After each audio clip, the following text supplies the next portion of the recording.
All right, let's talk about a stock that income investors just can't seem to get enough of, NLY Capital Management, ticker NLY. It is famous for one big headline-grabbing reason, and today we're going to figure out if all that hype is for real. And this is that reason. Look at that number. A dividend yield that is consistently over 10%? I mean, think about it. In a world where we get excited about a 3, maybe 4% yield, a number like this is an absolute magnet for anyone looking for serious cash flow. But of course, as soon as you see a number like that, the little alarm bell in your head starts ringing, doesn't it? Is a yield this high really sustainable? Or is it a warning sign of some kind of hidden danger? That's what this is all about, figuring out if the incredible reward is truly worth the potential risk. Okay, so here's how we're going to tackle this. First, we'll get into what NLY actually is. Then, we'll look at why you might want to invest. After that, we'll pull back the curtain on the hidden risks. And finally, we'll get to the investor's verdict. First things first, you can't even begin to understand that monster dividend without getting a handle on what this company actually does. And let me tell you, it's probably not what you think.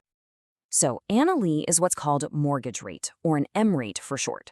Now, this is the key thing to get right off the bat. They don't own apartment buildings or office parks. They're not landlords collecting rent. Nope. They are a pure financial company that plays in the world of mortgage debt. They own paper, not property. So how on earth do they make money? Well, it all comes down to this one idea, the net interest margin. Here's a super simple way to think about it. Imagine you borrow money from a friend at 2% interest. Then you turn around and lend that same money to your cousin at 5% interest. That 3% difference that you get to keep, that's NLY's entire business model, just, on a scale of billions of dollars. And here's the process, laid out nice and simple. Step 1, NLY borrows huge amounts of money at really low short-term rates. Step 2, they take all that cash and buy up these big bundles of mortgages. We call them mortgage-backed securities that pay a higher long-term interest rate. And step 3, they just pocket the difference, which is called the spread. Sounds easy enough in theory, right? Well, in practice, it gets a little tricky. So let's look at the upside here. Why, with all this complexity, are so many investors drawn to a stock like NYLI? What's the big appeal? Well, obviously that extremely high dividend yield is front and center, but there's more. It can offer some nice portfolio diversification because its stock price doesn't always move in lockstep with the rest of the market. And here's a really important one. A huge chunk of what they own are what's called Agency MBS. All that means is that these mortgage securities are backed by government-sponsored groups like Fannie Mae and Freddie Mac. So the risk of people actually defaulting on their loans, it's basically off the table, which is a big deal. On top of all that, there's always the potential for the stock price itself to go up, and it often just looks kind of cheap compared to its assets. But, and this is a huge but, you don't get a yield over 10% for free. You knew this was coming. To get that kind of reward, you have to be willing to accept some pretty significant risks. It's time to flip the coin over. And here it is, the big one, the single most important factor that affects NLY's entire business. Their profit model is unbelievably sensitive to changes in interest rates. Pretty much everything hinges on this. This shows the crazy tightrope NLY has to walk. Think about it. If interest rates rise, their cost to borrow money goes up, right? That squeezes their profit margin. Not good. But what if rates fall? Well, then every homeowner rushes to refinance their mortgage to get that new, lower rate.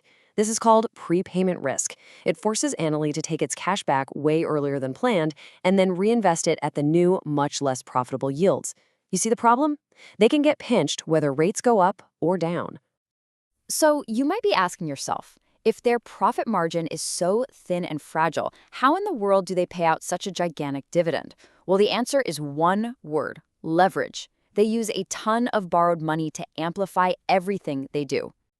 And this is the most critical thing to understand about leverage. It is a classic double-edged sword.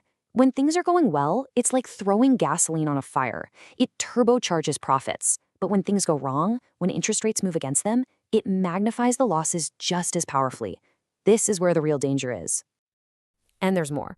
That giant dividend we keep talking about, it is not stable. Because their profits are so volatile, the dividend is often one of the first things they cut when things get tough. Then there's the company's book value, its underlying worth. that can fall off a cliff if interest rates move the wrong way. And let's just be honest, this is a complicated business. You really need to have a decent grasp of how the bond market works to truly get it. So, we've looked at the powerful pros and the very serious cons. Where does that leave us? What's the final verdict on NLY? It all comes down to this. This is the fundamental trade-off. With NLY Capital, you are being offered an absolutely exceptional yield. But in exchange, you are taking on exceptional risk, mostly tied to the wild and unpredictable world of interest rates. This chart really sums it all up perfectly. NLY is a specialized tool for a very specific kind of investor. We're talking about someone who's laser-focused on generating income right now and who fully understands and accepts high risk and high volatility. The main advantage is that incredible cash flow. The main disadvantage is that extreme sensitivity to interest rates made even more intense by all that leverage. And that brings us to the final and most important question, the one you have to answer for yourself. Now that you understand the mechanics, the pros, and the cons, does this high-risk, high-reward profile actually fit with your personal financial goals and your tolerance for risk? Now, before you make any decisions, just remember, this is for educational purposes only. It is not financial advice. You should always do your own research, and you should probably consult with a qualified financial professional before investing, especially in something as complex as an mREIT. Thanks for watching.